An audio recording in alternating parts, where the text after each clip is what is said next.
This is Tiffany from the Faber-Castell Design Memory Craft team, and we have a fun blog hop with you this week.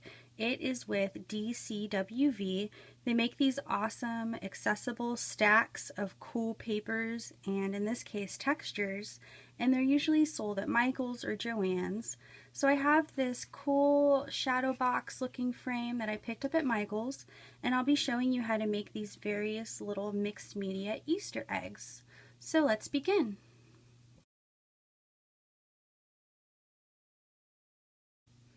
Here are the supplies you'll need for your Easter shadow box frame. This is the frame from Michael's. It's just a wood frame. And then you'll need the DCWV stacks, like the burlap paper stack, the cork stack, the woven paper stack, the adhesive fabric stack, and the corrugated naturals stack. These are all die cuttable, so I've used the Stamps of Life by Stephanie Bernard's Eggs to Hunt Thinlits egg die, and I've die cut all of my Easter eggs to altar. So you'll need that die, and then you'll need the matching stamps, the color box art screen, as well as some Faber-Castell Design Memory Craft products.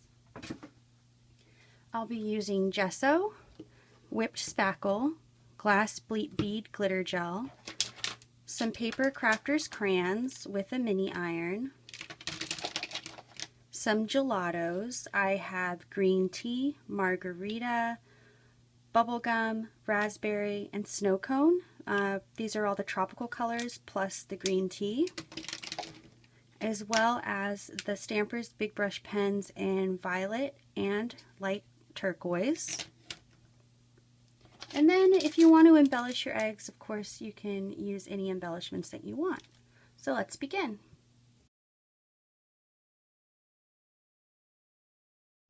So the first thing you want to do is color your frame. I'm going to use gesso and the green tea gelato double scoop, and I'm just going to add the gesso to this inside part, this inside lip of the frame, and then I'm going to add gelatos directly onto the wood outer frame.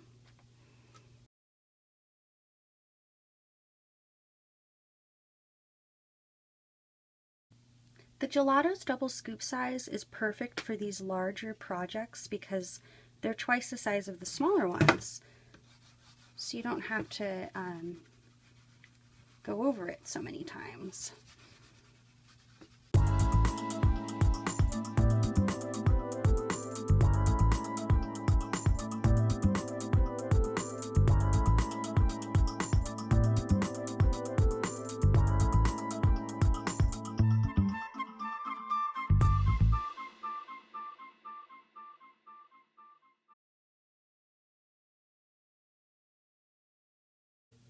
Now we're going to paint the background for our Easter eggs, and I'm simply going to create sort of a sky and grass scene. So I have these green tea, snow cone, margarita, and blueberry gelatos double scoop, and I'm just going to put them on here. This is watercolor paper. It's 8 by 10, and I'll just show you my process.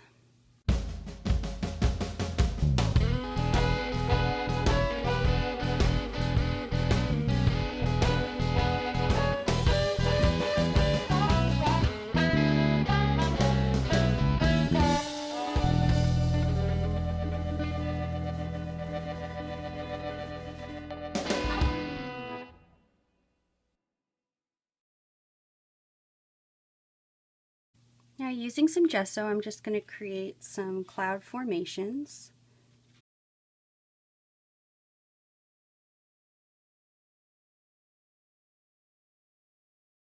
And now I'm going to put some whipped spackle through a stencil,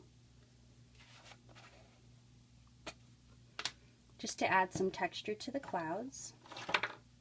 So using a palette knife or a spatula, just pick it up with the back of your tool, then lay the stencil down and run it through.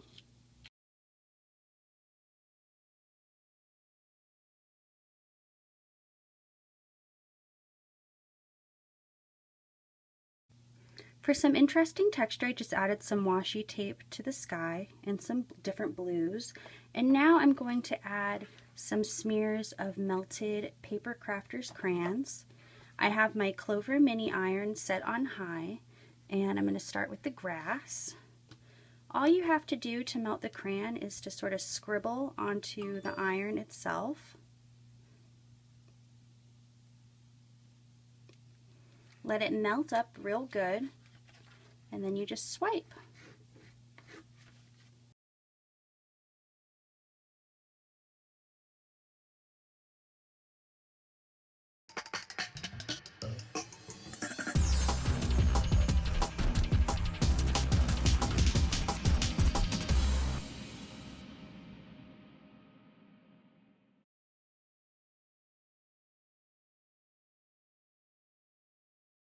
This one is embossed with a Sizzix embossing folder that matches our Eggs to Hunt stamp set, and this one I'm leaving plain. So this is really cool because it's raised with the embossing, you can add your gelatos to it to get different effects. So just use one of your gelatos, this is bubblegum, and run it across the raised portions.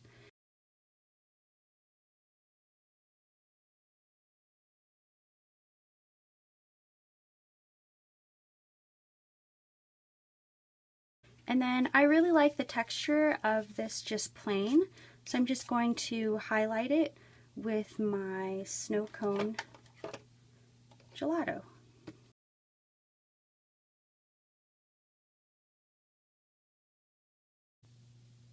For the next corked egg, we're just going to simply color it with our gelato and blend it dry with our finger.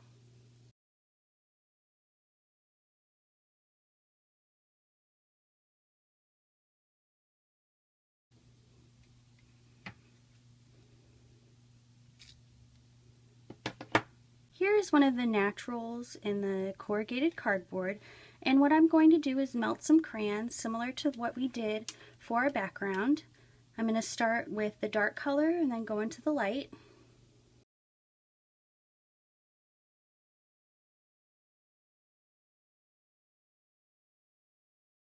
For our next corrugated natural egg, I'm going to use some glaze and mix that with some glitter and some fragments. And this is dries similar to our gel medium, only that it dries a bit shiny.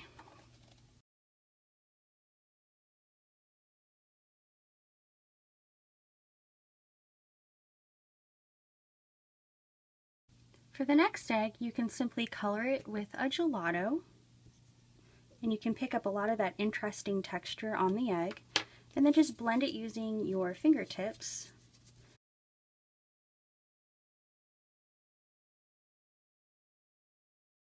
For our other burlap egg, I'm going to tint some whipped spackle and run it through the stencil.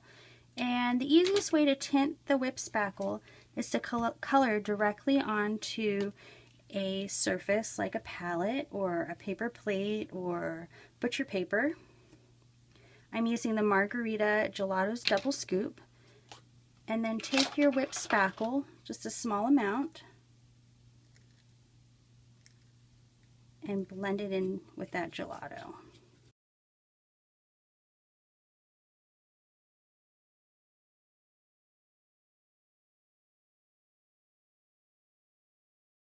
Now I'm trying to figure out how I'm going to position my eggs onto my watercolor paper background, and I'm pretty happy with this. So what you have to do is, since we die cut 3 of each egg, is just layer one on top of the other. These are some scrapbook adhesives by 3L 3D foam squares, the regular size, and I'm just going to layer them one on top of the other for some dimension.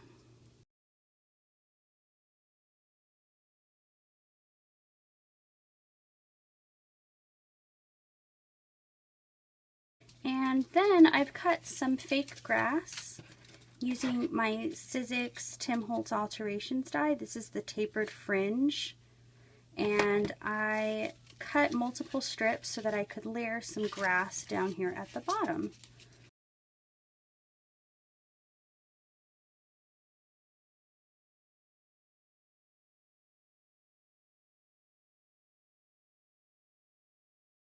So now I'm just going to position my eggs roughly where I had them before.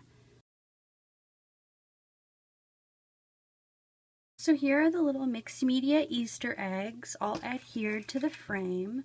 You can add embellishments to it, ribbon, whatever your heart desires. You can even add a little tag that says Happy Easter. It is all up to you. And again, this was Tiffany from the Faber-Castell Design Memory Craft team showing how to use these really cool textures and sheets from DCWV along with our products. Thanks for watching.